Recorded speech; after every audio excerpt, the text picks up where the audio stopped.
Guys, We're good. everybody good? We're good to So, start, Cody? Lauren, I'll text you when we're live. Okay, great. I was like, hey, come on, let me know.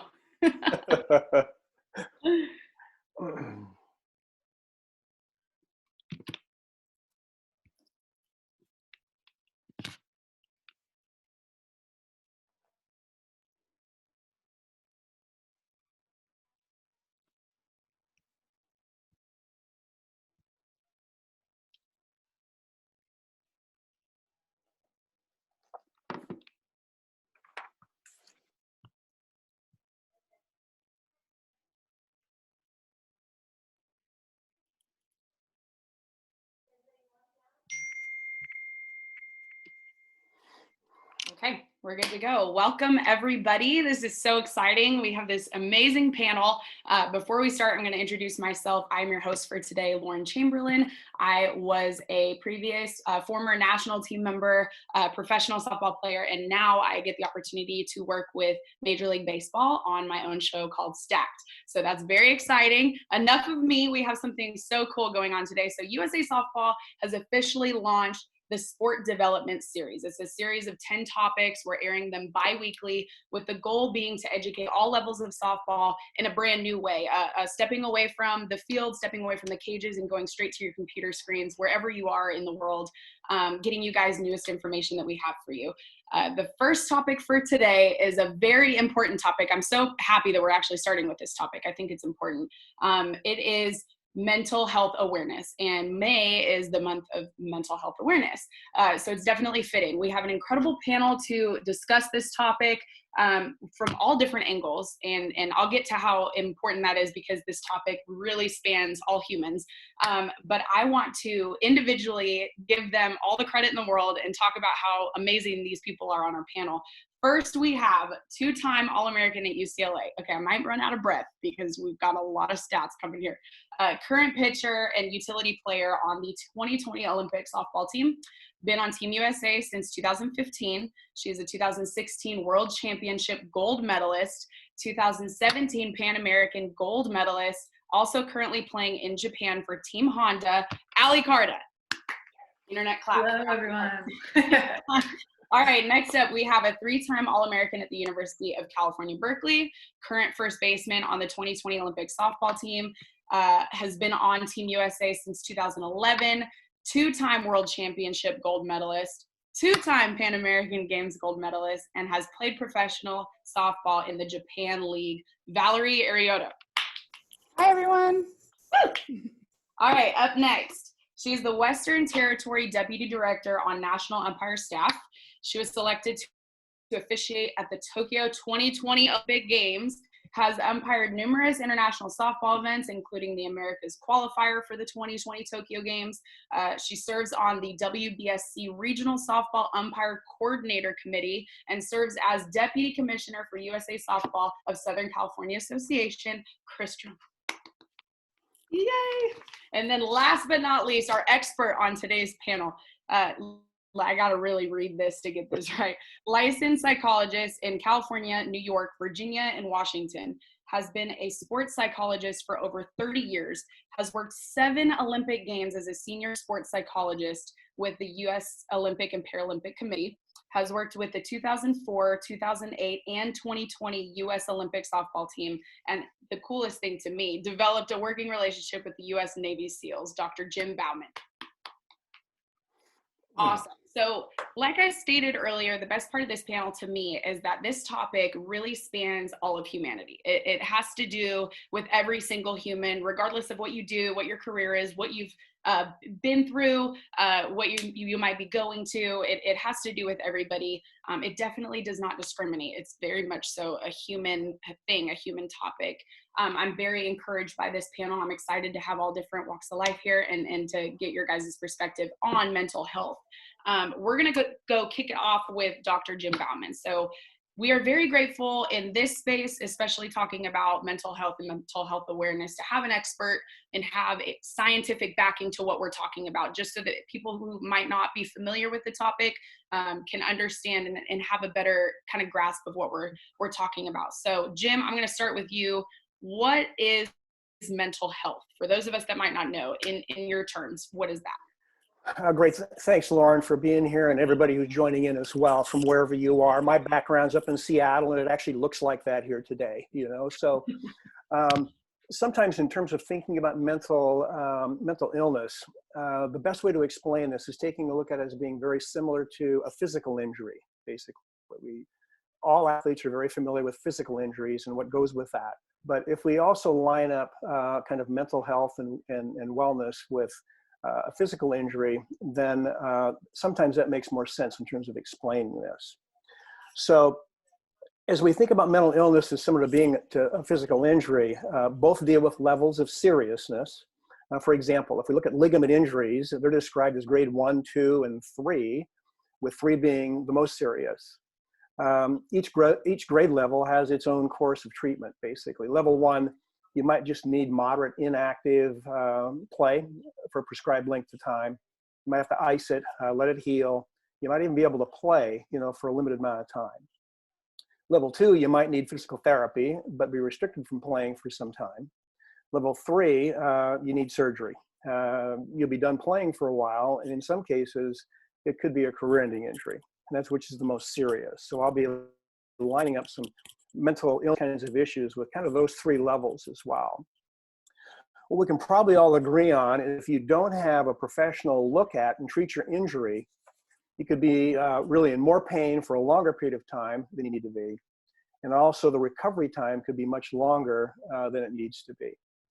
As we talk more about mental illness and mental wellness, it's important to say that both apply to sport and life, and both areas are affected by our overall mental health. So yes, we're going to be discussing this today, in the context of softball, but our mental well-being is affected by sport and life, and it plays out in both. Again, similar to grades 1, 2, and 3 knee ligament injuries, mental illness might be best described as on a continuum of mental wellness. How disabling it is to your ability to effectively function in life, and the length of time that you have felt this way are key indicators of the seriousness and the need for assistance. For example, your mental wellness could be suddenly affected with a new life experience that is not so serious, like you lost the game. Here, maybe just an ice cream cone, a cookie or a piece of pie or whatever you do to comfort yourself could be helpful. Clearly, you were sad or disappointed about losing the game, but life pretty much returns to normal after these smaller kind of life circumstance issues. We're on the lower end of kind of like the level 1, where we're just sad for a while. If we move to the next level, where things are more serious, your mental wellness could also be affected by sudden and real serious circumstances, maybe a season-ending injury. Here, the ice cream or the cookie or the pie would taste great, but likely wouldn't be very helpful to your situation. What was normal before, that changes now for that entire time that you're recovering until you get back to kind of what it used to be. We're still even more serious, and we find this a fair amount in sport and life. Your mental wellness has been a long-term struggle in how you think and feel in and out of sport, that you're truly experiencing a form of mental illness at a more serious level. It can actually be made worse by a sport or life issue that comes on you, basically. And here, this may require therapy, medication, maybe even brief hospitalizations in the more serious cases.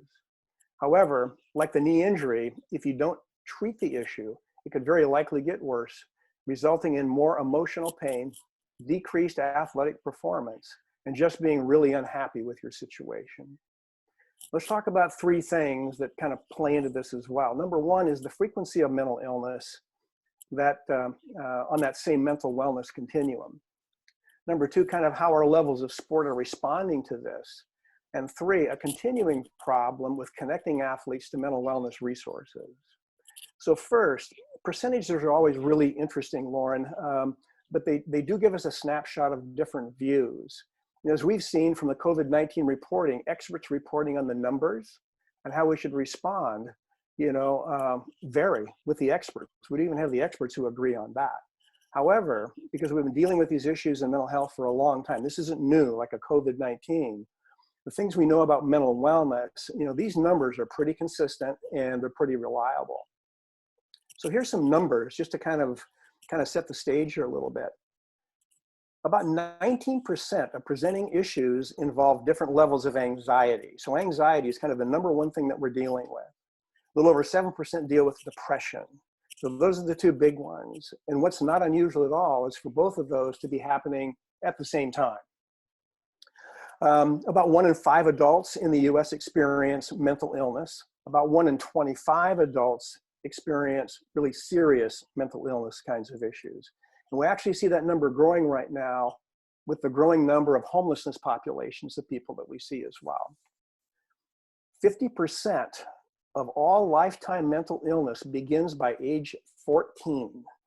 And that includes about 70% of all youth. If we take a look at all youth between the age of 6 and 17, about 17% of that population is going to be dealing with some sort of mental health issue. And most of it, or half of it, starts by age 14. 75% of all lifetime mental illness begins by age 24. So what these sometimes confusing numbers tell us is that these struggles start pretty early in life and continue in life until they're treated. Not only do these issues start early in life, but there's another alarming statistic, and that is the delay between the time that these symptoms begin to kind of come up in people's life and the time it takes for them to actually reach out and get treatment. It's 11 years. It's 11 years between these young people, on the average, begin feeling this way about life and who they are and what's going on until finally they get some treatment. So sometimes it goes on for a very long time without people even knowing about it, which is kind of scary as well. And so hopefully, maybe some of the good that comes out of this COVID-19, where people are all sheltering at home, the parents or parent, however the situation might be, are getting to actually know their kids a little bit better and kind of know who they are and what they do and how they think and how they feel. Second, there's some good news to this. That was kind of the bad news, just the numbers that we're dealing with here. But the good news is there's an increasing number of college athletic departments that are moving toward hiring more psychologists to address the mental wellness of student athletes. These providers are being sort of enmeshed in athletic departments, but they're also found in university counseling centers. Some more good news. The professional sport leagues, the ownership, and the player collective bargaining agreements are finally beginning to address these issues, but only really after several players have come forward publicly and talked about their struggles with mental health. On even a larger issue with our US Olympic Committee, we've actually had full-time sports psychologists on the staff since the 1980s, but they're required to provide these services to such a large population of people across so many national governing bodies. There's a big disparity between the number of people providing services from the USOC and the number of people that actually provide for that. So more and more national governing bodies are actually hiring psychologists to provide service for their athletes. And again, one of the things that's happening, especially like right now with the delay, in the Olympic Games, the good news for us is we have our team. We already have our team that's been established. We'll be playing in the 2021 games. We have a lot of athletes out there who were preparing to compete, and now they've had to put that off. They may not even have qualified yet. So, our ladies are really fortunate because we know what we're going to be dealing with for the next year and who's going to be playing. There's many other NGBs that just don't know that. Again, one of the sad things, though, about these Olympic years is that each year coaches and players and support staff come together from all over the U.S. for a relatively short period of time to qualify and then train and compete for the Olympic Games. When the Olympics conclude, everybody goes home, and some of the things that we may have gained with regard to mental preparedness, mental wellness, and those sorts of things, they begin to evaporate and lets each individual player really kind of takes it on themselves and continues to do that. The last thing, which is again a good point about mental wellness, is that the resources are increasing. There's more service providers now. Telewellness has really expanded, particularly during the COVID stay-at-home requirements. Zoom meetings, they've reached an all-time high, between service providers and individual people. New guidelines have emerged for providers being able to really contact with people at distance learning. We also do that with the military, with a lot of our military veterans who've come back from combat as well. All that said, the challenge, though, really continues, in terms of connecting people. Just to get people who can benefit from these things, to get them to make that first call or to ask for that assistance is our major issue right now. the social negative stereotyping that goes on kind of in the social system and within the sport world of receiving mental wellness treatment is unfortunately alive and well. That is something we must change to make progress in this much needed area. And by the way, if we have any athletic trainers or physicians, who are watching, I'm sure they see that in their practices as well. People who have physical injuries may not come forward as quickly as they should. So as we talk today with this larger audience of softball stakeholders throughout this discussion, I would encourage you all out there who are listening at every level to seriously consider including and then implementing mental wellness and mental performance programs as key pieces of your organization. Similar to the movie with Kevin Costner in Field of Dreams, where they said, build it and he will come. Well, I'll expand upon that. I will simply say, build it and he and she will come. Thank you. Love that, Jim. I'm going to follow. I got to backtrack because all of that information was just so great. It was so good. I want to backtrack into the good news that there are more resources for people and specifically athletes all over the place. I can think back to when I was playing in college or even in high school, and there's almost like that the training room stigma. You didn't want to go into the training room because you didn't want to seem weak, right? That's kind of how it was when I played. You just didn't want to get caught up in the training room. No, I'm tougher than that. I'm tougher than that. And I remember going to, it was called the Pros, but it was sports psychology. And when I was going after a record my senior year, I was really trying to understand what was going on mentally. Now with more resources happening, are you seeing a shift in athletes wanting to figure out what they're feeling? Or is it still a fight to get these athletes to realize that they do need help in that area?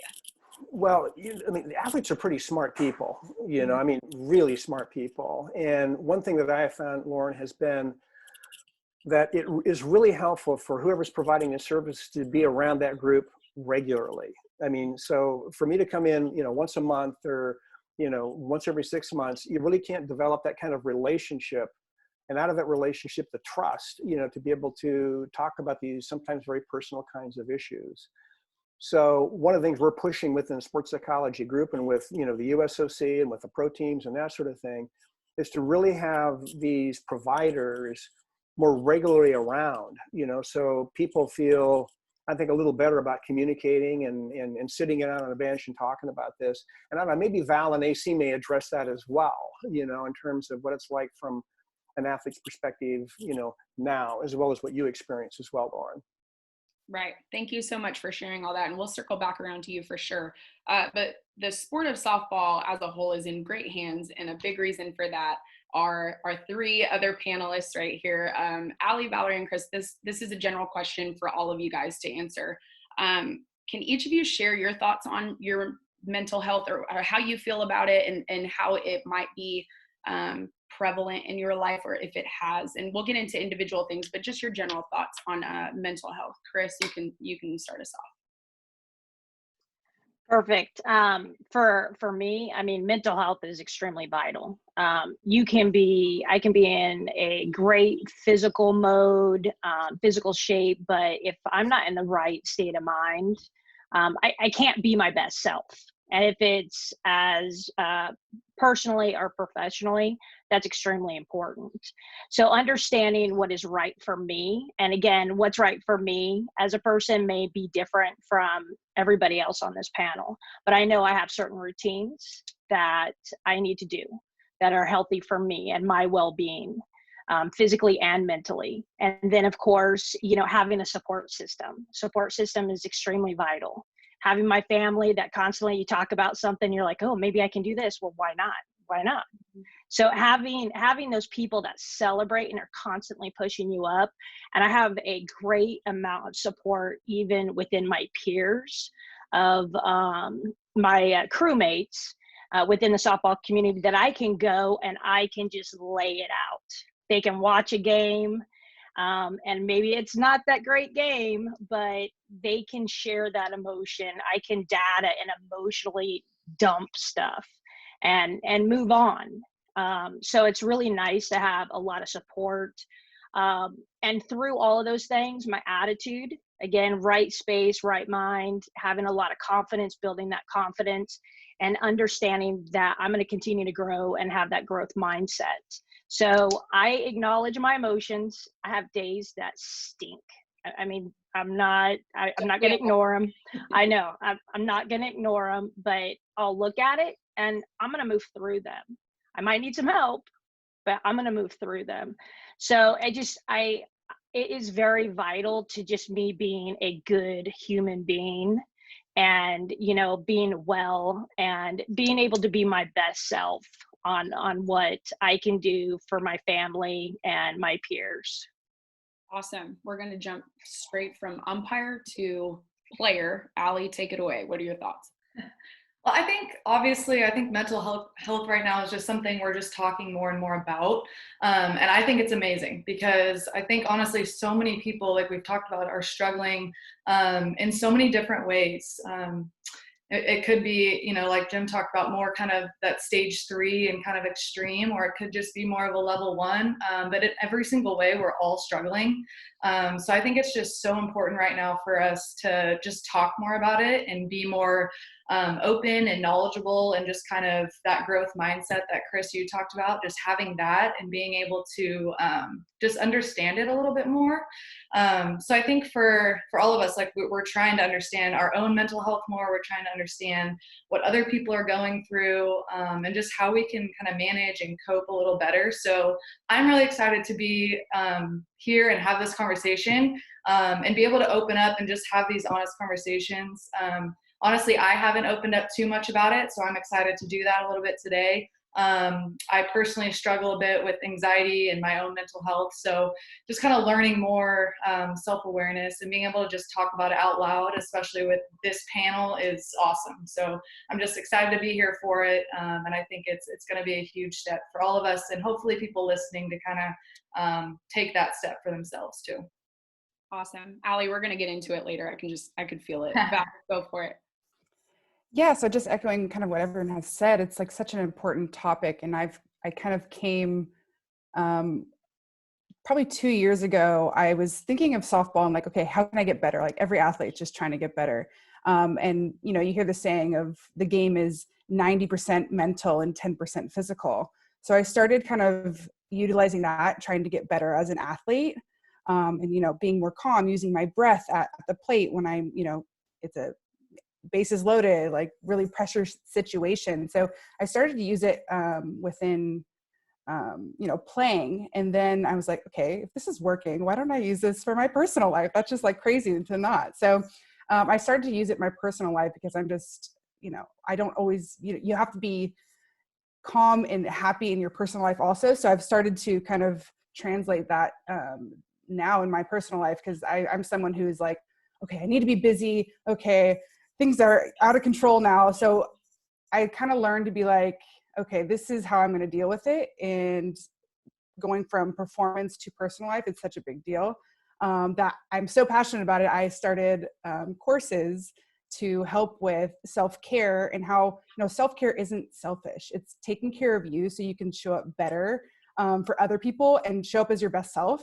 And some people, I think, confuse that as like, oh, I can't do things for myself. That's selfish. So again, we're probably get more into it later, but just to be able to, not only for performance, but for just everyday life of taking care of yourself, I think it's so huge.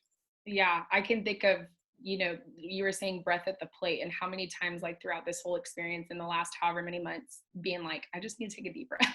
Yeah. I just need to take one big, like, shoulders up, shoulders down breath Right? to get through this situation. Yep. That's beautiful.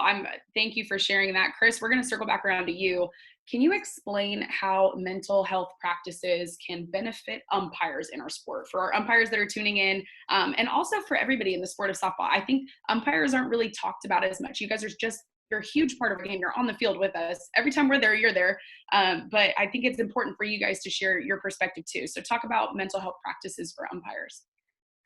Perfect. So when we go out on the field to get prepared for a game, perfection is the expectation. So you know that going out on that. So and on top of it, you do have to be prepared to have a lot of verbal comments, sometimes inappropriate, a lot of scrutiny. And I mean, we know that, and there's a certain DNA that's in us. but it still doesn't mean that it doesn't take its toll mentally. There are some times when you're out on a game and you're by yourself. You have 7 innings, your partners are way out on the field, you're by yourself. You have every pitch you have to call, and you cannot let down. The players expect it, the coaches expect it, the fans expect it, and most of all, you expect it. So being able to have that kind of expectation for yourself, you have to prepare. You have to be prepared to let everything else around you go, and you are in the moment. And you find ways that you can self-talk through yourself. And you keep moving forward.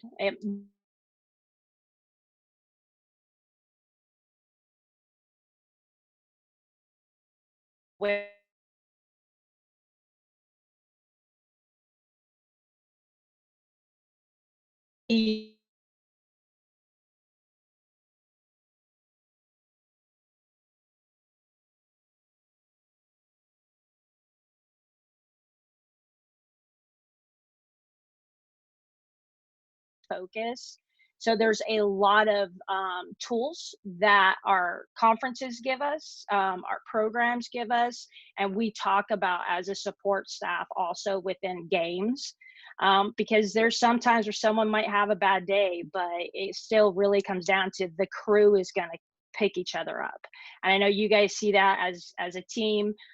We see it as the exact same thing. So we really value people being in the right space, being able to drop everything around them and try to be their best self and perform at a very high level. And it is dumping everything else inside and not letting things get to you. So we know we're scrutinized, but we love what we do just like you guys. I mean, passion is what fuels us, and we're just excited to get out on the field as everybody else. Yeah, and as a player, as a former player, we can't play without you guys. We know that. And I think I had Yes. for the umpires. We can't play without them. So having a respect for you guys and an understanding is huge, just to know where you guys are coming from. And I think back to when I played, I chirped a little bit. I'm not gonna lie. I chirped just a few times, not a lot. We get it. Times. We get it. I counted on one hand. But I remember, losing my cool a couple times, but I mean, consistently from, unfortunately, parents and coaches, we see you guys just get obliterated left and right. And that you guys deal with a lot. So can you talk about the weight of words and how they do affect umpires? Talk about that. And because we do acknowledge that you guys are human, not just umpires. Yeah. And with that, I mean, I guess, umpires that are at the NCAA 1 level, WBSC level, you put a lot of time into that. So there's a certain strength that you've been able to evolve with. But I think we really need to focus on our grassroots level, those umpires that are doing 8 and under, 10 and under, 12 and unders. And they're coming out, they're learning, just like your children are. But you have these parents that are just sitting there, I mean, being inappropriate, verbally abusive. And I guess we look at those kind of things and we go in, it's disheartening. To know that when we train an umpire, brand new umpire, they come in, we can have them know all the rules, know all the mechanics, meaning they know where to go. They look the part, but they are just hammered because you have parents or fans that don't understand the rules, don't understand the game. And believe me, I know they're passionate about supporting their children, and I love it. We need them. But they do it in a destructive way, and they're probably not going to be destructive to their children. It's going to be that middle neutral person they don't know and they're never going to have to see again. Yeah. And it's the umpire. And, right this moment, we have a shortage in officials across all sports. And the number one thing we hear is we don't want to come back because I don't want to get verbally abused. You can't pay me enough to get verbally abused. And, traveling with the USA softball team, I love the professionalism. They control what they can control. I've seen calls maybe not go the right way, but they let somebody else deal with that. They let the coach deal with that. They control what they can control, but please understand that, the person that is that umpire, they may have their child sitting in the stands. They may have their significant other sitting in the stands, and those people are being berated. It happens enough that we have to pay attention to it, but I also want to throw the positive things on. Is there are a lot of great things that happen for umpires. I started about 20 years ago. I've traveled the world. I've got to umpire in multiple World Series. I possibly get to go to the Olympics, and that is because of USA Softball and what commitment they have provided to me and the people around me that have provided me with multiple support, and the players that continue to get better and up the game and make us work a little bit harder. So just understand that we're just kindness. Can people just practice a little bit more kindness? And work together. And that's what I hope comes about this too, is we're going to rush back to the fields, and hopefully we're going to be reminded of, hey, we're thankful. We're thankful to be here. So I appreciate you asking that question. It's very big because we get berated personally, and please understand social media sometimes is not our friend. If you can believe it, umpires have had like threats on their lives because of the game. Yeah, I see your eyes, Val. It's just like, I'm just kind of like, come on. Yeah, exactly. And that takes a toll on somebody. I mean, just imagine if your child was having those kind of threats or something like that. So please know, we're not perfect, and we're not going to say that, but we're working our tails off, and we will get better, and we'll continue to get better. And I know USA Softball is committed to constant educational training support to our umpires, and we're not going to quit.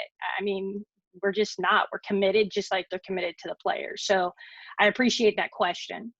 Yeah, thank you so much for sharing your perspective. I think everybody on this call has a new respect just by having the conversation. Again, like Ali was saying earlier, having honest conversations about our feelings. I mean, like you said, nobody's perfect. The players make errors, and yeah, they get on us, but everybody on the field's making some type of mistake every once in a while. So Absolutely. being a little bit more understanding. So thanks for that perspective. We're going to move on. Ali, you spoke a little bit about your passion behind this whole topic and your feelings about it, specifically with anxiety. Can you talk about some of your struggles, if you're willing to open up a little bit on what you've dealt with, what you might be dealing with, and how you feel? Unmute myself here. Thanks, Chris. First of all, it's like Lauren said, it's just so cool to hear a different perspective. So, in general, practicing kindness is like the ultimate goal, right, of everything. And I think too, with all this, it's like practicing kindness with ourselves. I think that's where a lot of my kind of practices right now are coming from a little bit. So yeah, like I said, I struggled with a lot of anxiety, and I still do. It's actually gotten a little bit worse as I've kind of gotten older, right, in the last couple years. And I think it's something, like Lauren said, I haven't truly opened up too much about. There's some people obviously that I'm close to, that I'm able to share, and I'm fortunate to have a lot of positive people around me that I'm able to talk about. But and I think it's cool too, if we've seen in the recent news on a lot of athletes are kind of coming out. Michael Phelps just recently, a lot of female basketball players have come out and kind of talked about it.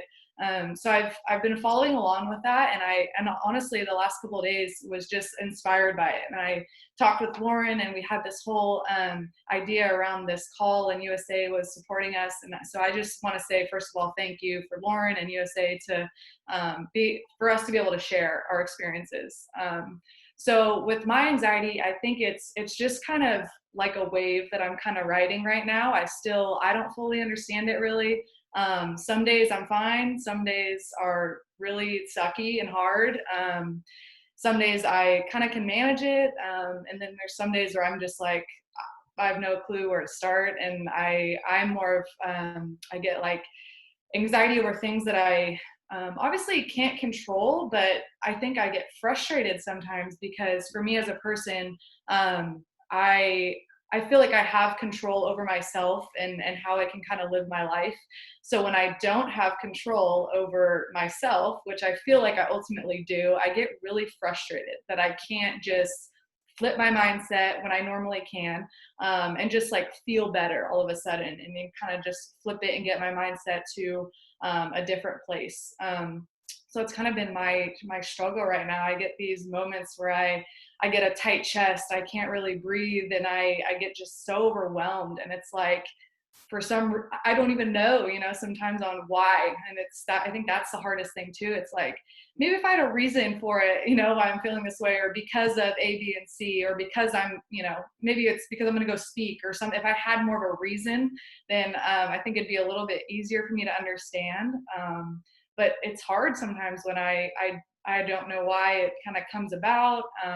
But I think right now with this, it's cool to be able to talk about it, and there is so much around mental health right now, which is amazing, because I think we're able to get a little bit more knowledgeable about ourselves, and kind of, that's for me right now. I'm trying to become a little bit more self-aware, so I'm able to kind of see what triggers certain things, or when I feel this way in certain situations, or during the month what might help, or during the day what helps, whatever it is. So just trying to kind of find that self-awareness and be able to kind of learn and ride that wave a little bit.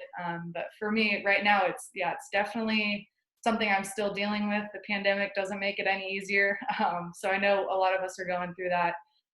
But for me, I've learned to just, the more you try and control the anxiety, the more it fights back. So just trying, like I said, to kind of ride that wave and deal with it as I'm going.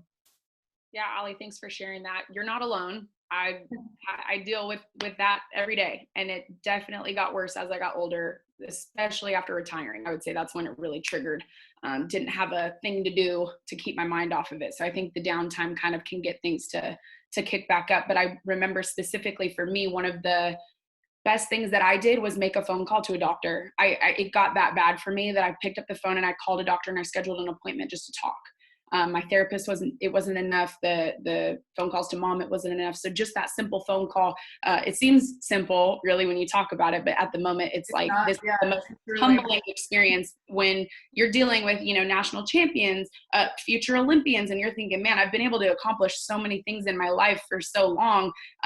And I did that on my own, and surely I can get over this. And then when you're trapped in your own head, it's like, just like you said, when you start thinking about it, it is a downward, like a spiral, and it's hard to control. So speaking of ways that you can, try to cope with it, whether it is a phone call, talking it out, or certain things that you do, how do you cope with it in real time? So if you're in the middle of maybe a panic attack, which I have those frequently, if you're able to kind of talk about what do you do to get out of it, what have you noticed works?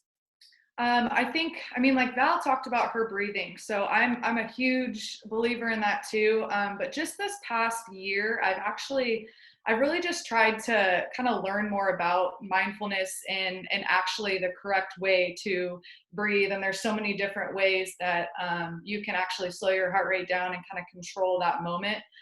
So it's hard, like in that moment when you're, just the other day I had this happen where it was so much built up and overwhelmingness and, all these things going on, where it's like, okay, in that moment you just want to let everything loose. But it's like, I was trying to, okay, in this moment right now, let me try and slow myself down and control my breathing.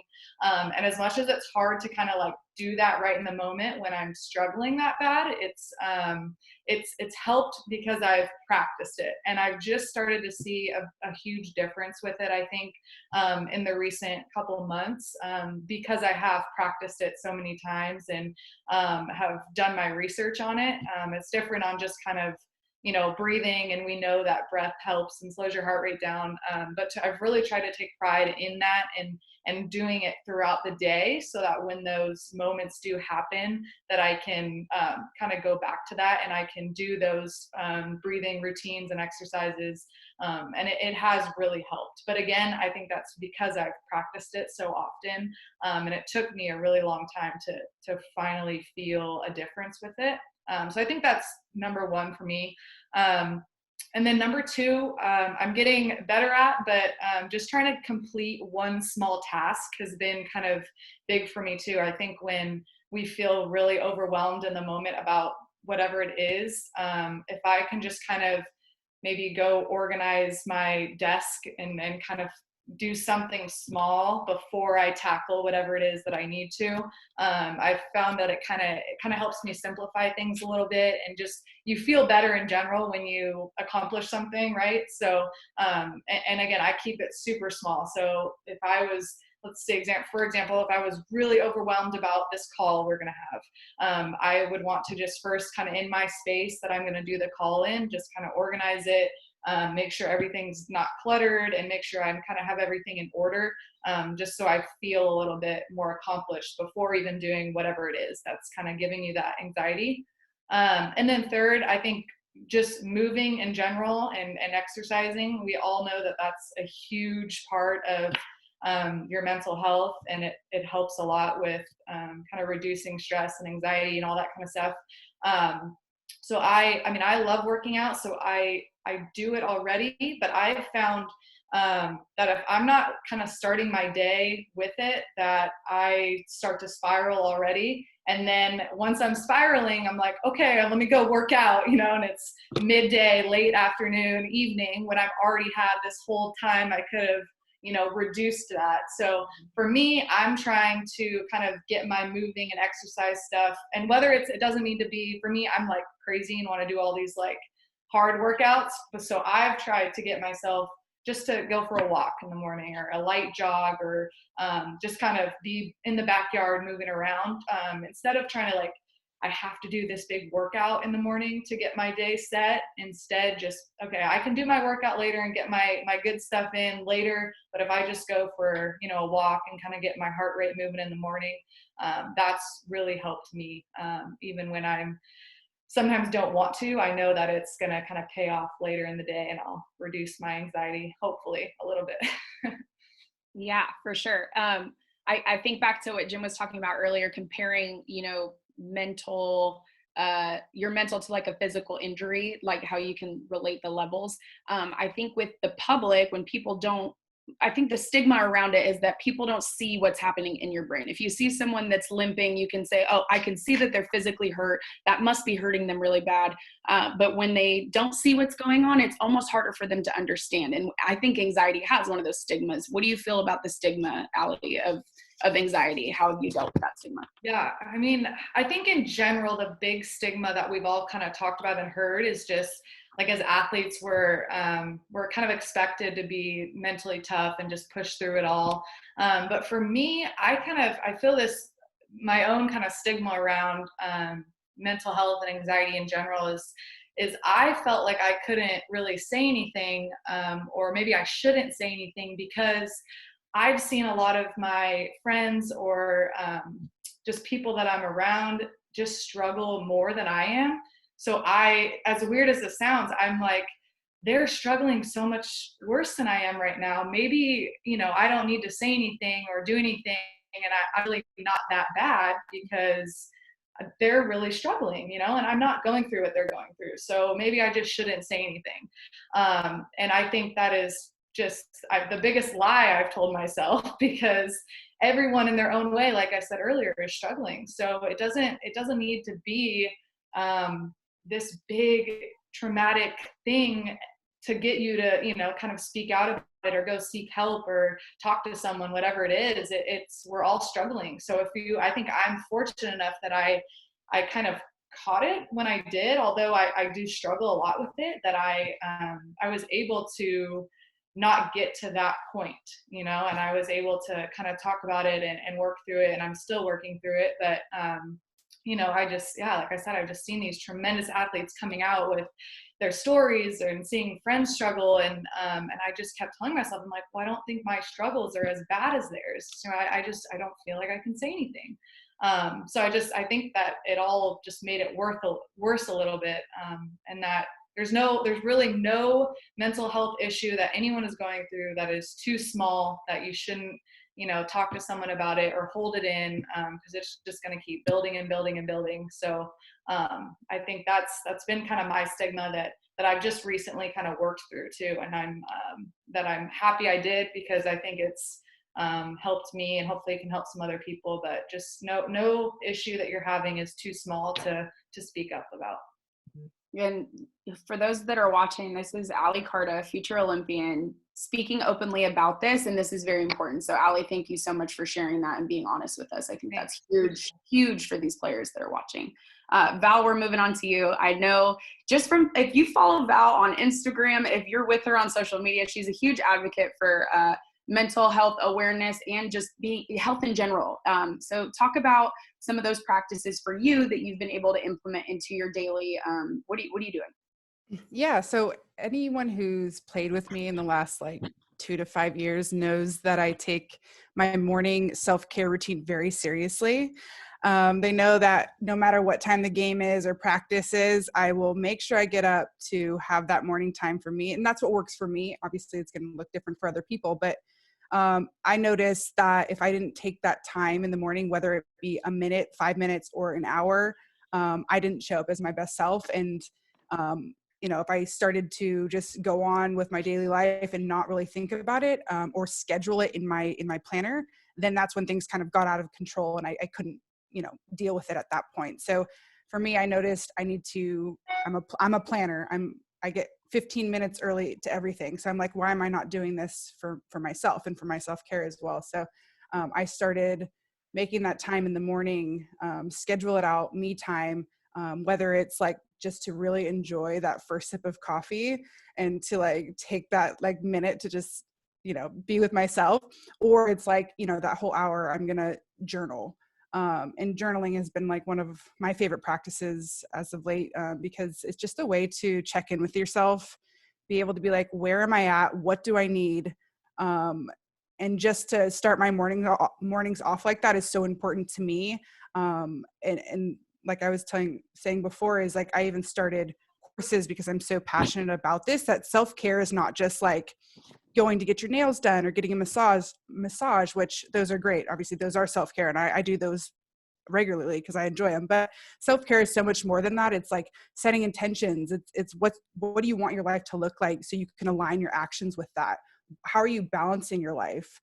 Just different things that like go into self-care that I think some people don't realize that it's actually taking care of themselves as well. So we do team Zoom calls weekly. We call them TED Talk Tuesdays. And for mine, I ran this self-care check-in for the team. So like it goes for everyone, just to be able to say, okay, and especially when you're younger, you're like, okay, I'm spending so much time on softball, which is great. That's my career.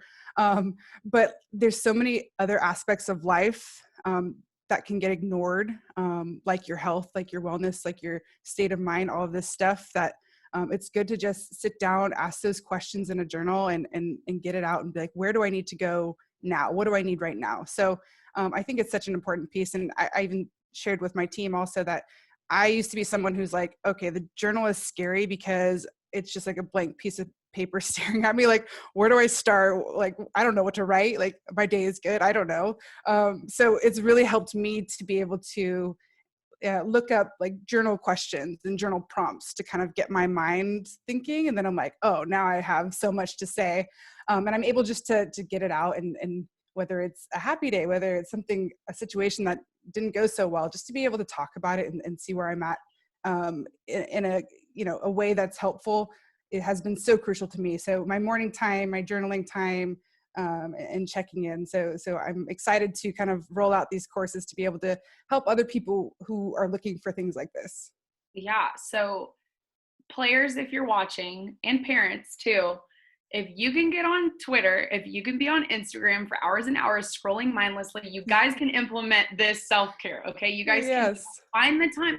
For me, it was a lot of just finding the time, like if that's writing in your planner that this hour is dedicated to me, and waking up a little bit earlier, or fitting it in between appointments, it's crucial. So do you have anything else to add about your courses? Where can we follow along as this is rolling out? Yeah, so if you go on my Instagram and follow me on Instagram, I'm going to be giving updates on when it's launching, and you can go to my website and see all the information. So I'm really excited. And, just to go off what you were saying is like self-care can be just like every time you get a text to hit a pause button and just to like enjoy your surrounding. Like there's so many things that are involved that are just going to help you like live just a happier, better life. Because now that I've been doing all of this inner work for like a better outer environment, I'm like, how was I living before? Like, it just seems so stressful. And now I feel, don't get me wrong, I still have moments of stress, but it's more manageable now. So I really enjoy it. And thank you. And people, please go look at my courses. It's going to be really great. This is going to be awesome. I'm going to look at the courses. I'm enrolled. I'm excited. I'm going to get enrolled. Jim, we have a final question for you. If you can take this one.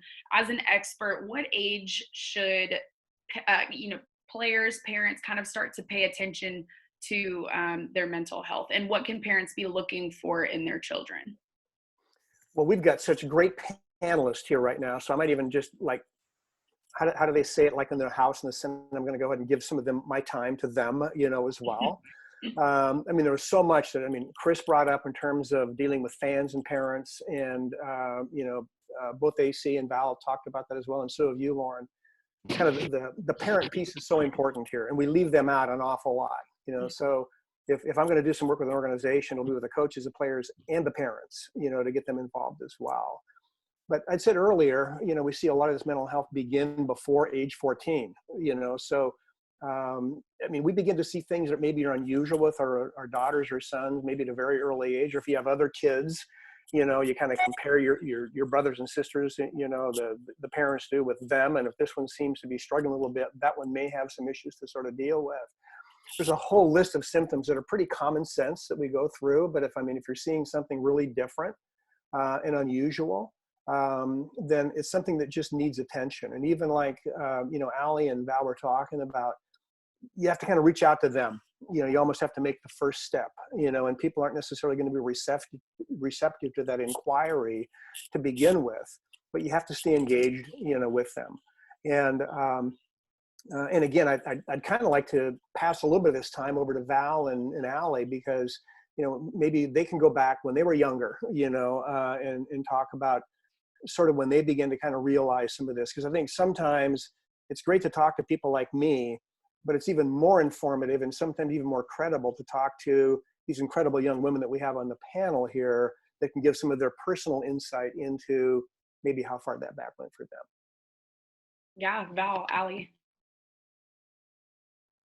Want me to jump in first, though? I just want to say in general with parents, I was fortunate enough to have my mom and dad who were so positive, still are so positive. My dad and I kind of grew up with the game and kind of learned it together. So it was, we talk about that growth mindset all the time. I think it's always been that. It's been about the process. And with my mental health and with, just softball and practice, it was never like softball was it. And we were so focused on, the scholarship and the pressure of everything. We just did it because we loved it and focused on the process and practiced together. And it was just something we all did. And it wasn't a job. It wasn't like we had to do this and we need to get that scholarship. So I think right now too, with where the parents are kind of focusing their attention, it just should always be about the child and what they're loving to do and their well-being and the process of all of it, and just honestly being a good human. And all of those things are going to align to allow you to get that scholarship and allow you to be the best softball player you can be, or athlete, or whatever sport you're playing, and then the best person you can be in your job. But I think if we get so kind of far away from just what we're doing now and the process of everything. So again, I was fortunate enough to have parents who really did focus on the process, and that's kind of how I grew up. So for me, that was the biggest positive. And so I would encourage parents to really kind of just focus on that and being present with what you're doing with your kids and in the process with it. And then it's going to lead to great things. Yeah, just to echo that, like I still have very supportive parents throughout my whole career who, if I wanted to play softball, they were going to help me out in the front yard practice. If I didn't, they'd be there for me no matter what I wanted. So, and the biggest thing they instilled in me is like softball's supposed to be fun. Like we sometimes forget that it gets like so much about recruiting, so much about the next step, so much about the future that we forget, like right now it's supposed to be fun. So that I really appreciate my parents for just instilling that in me. And I was never someone who was, when I was younger, I never said, oh, I'm going to be an Olympic softball player. I just played because I loved the game and I loved the community around the game.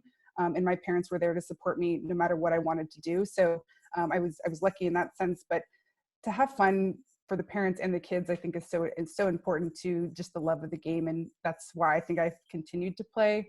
But for players as well at young ages, begin to like start checking in with yourself and like the awareness that Ali was talking about of like having awareness of like, oh, I don't feel great. Like what's the next steps? Like, do I need to reach out to someone? What do I need? So that awareness and that checking in, I think is really, really important because there are people who want to help. And I'm so grateful for my tribe, my squad, who I can reach out to anytime and they're there for me. So being able to use your voice and just be like, I need help. It's okay.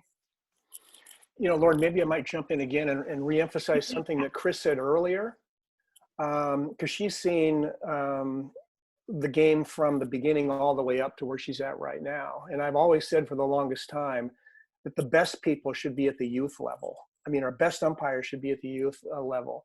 The best coaches should be, you know, at that level right there. And with all the work I do with like youth programs and that sort of thing with teams, we're building out kind of a mental wellness program as part of what they do. And so the earlier we can begin to talk about these kinds of things, implement kind of learning programs for people to do the things like Val talked about doing, then by the time they get to maybe high school and college and professional levels, it'll be something more automatic, you know, like Ali was talking about. They practice it for years.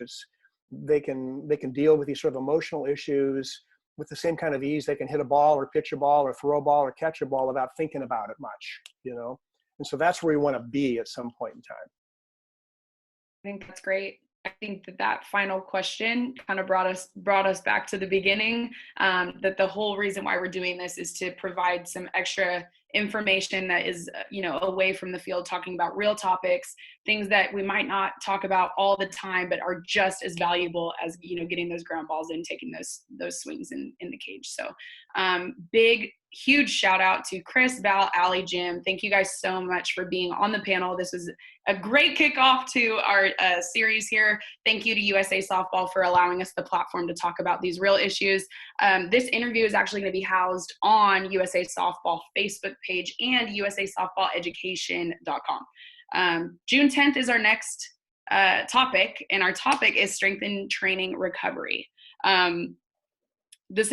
I'm so pumped. I'm really excited about this. So follow along with USA Softball Instagram, USA Softball Twitter to keep up with this whole program. You guys will get the topics. You'll get the star-studded cast that we're going to have on the panel. But thank you guys so much for tuning in. Keep everybody posted on everything, you guys. The panel, you guys can find them on socials. Girls, you guys have socials, so follow along. Thank you guys so much. Thank you. Thanks, Lauren.